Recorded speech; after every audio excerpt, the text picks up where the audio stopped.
Alrighty, it's me Rob from drumsandword.com here, bringing you another video drum lesson. In this one I want to teach you how to play the classic song Don't Stop Believin' by Journey, drummed by the legendary master Steve Smith. Yeah, I know, right, the jazz drummer.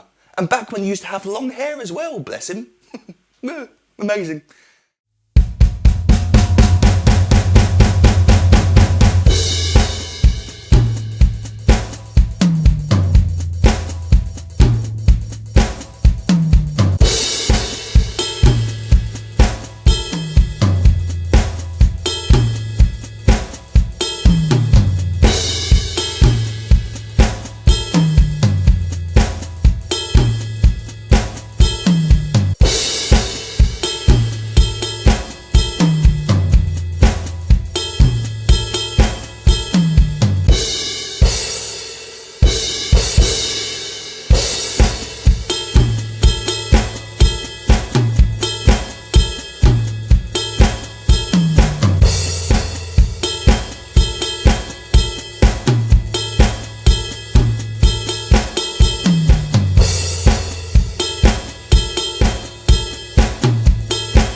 Now, what have I written? I've written, Steve plays all the hi-hat notes with his left hand, open-handed, whilst all the other notes are played with his right hand.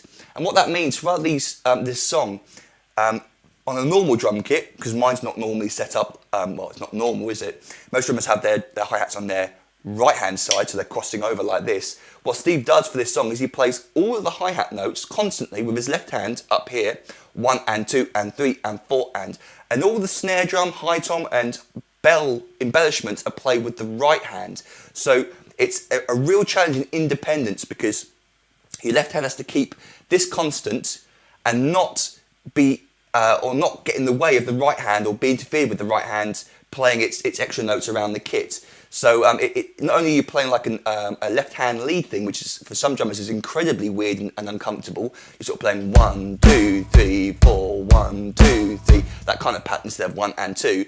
That can be really weird. But then you've also got these extra bell and you've got to be reading the chart. So I've got the perfect excuse for this song. I've definitely cheated. No apologies though, because I can't really play the way Steve plays on this kit. So what I've done, and actually it works out quite well because this is a cheaty way of playing this song if you really can't get the coordination, is to play all the hi-hat notes with your foot instead. So throughout the song I'm playing 1, 2, 3, 4, and my hi-hat foot is playing the 1 and 2 and 3 and 4 and on the hi-hat. So it means that I don't have to worry about the left hand. I've then got both hands free to play the toms and the snare drum parts as and where I want.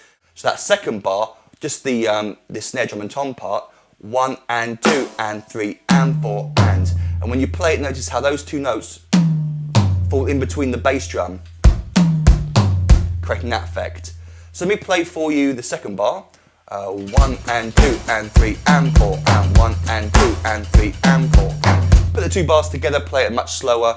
1 and 2 and 3 and 4 and 1 and 2 and 3 and 4 and 1 and 2 and 3, 4 and 1 and 2 and 3 and 4 and notice how I'm using any sticking I feel comfortable with. You can do the same. So I might sometimes play left, right or right, depending on what I'm feeling comfortable doing at the time in the song. There's no rules as to what hands you use for any of these parts. And obviously if you're playing the left hand hi-hat part, then obviously it's just your right hand's going to be playing all of these notes. So for example, let me have a go at trying to play those two bars, how Steve plays them. 1 and 2 and so be 1 and 2 and 3 and 4 and 1 and 2 and 3 and 4 and 1 and 2 and 3 and 4 and 1 and 2 and 3 and 4 and see what I mean about having to cross over my hands like that? It just got too tricky towards the end. Right, let me play up to speed then. 1, 2, 3 and 4 and 1 and 2 and 3 and 4 and 1 and 2 and 3 and 4 and 1 and 2 and 3 and 4 and 1, 2, 3 and 4 and 1 and 2 and 3 and 4 and 1 and 2 and 3 and 4 and 1 and 2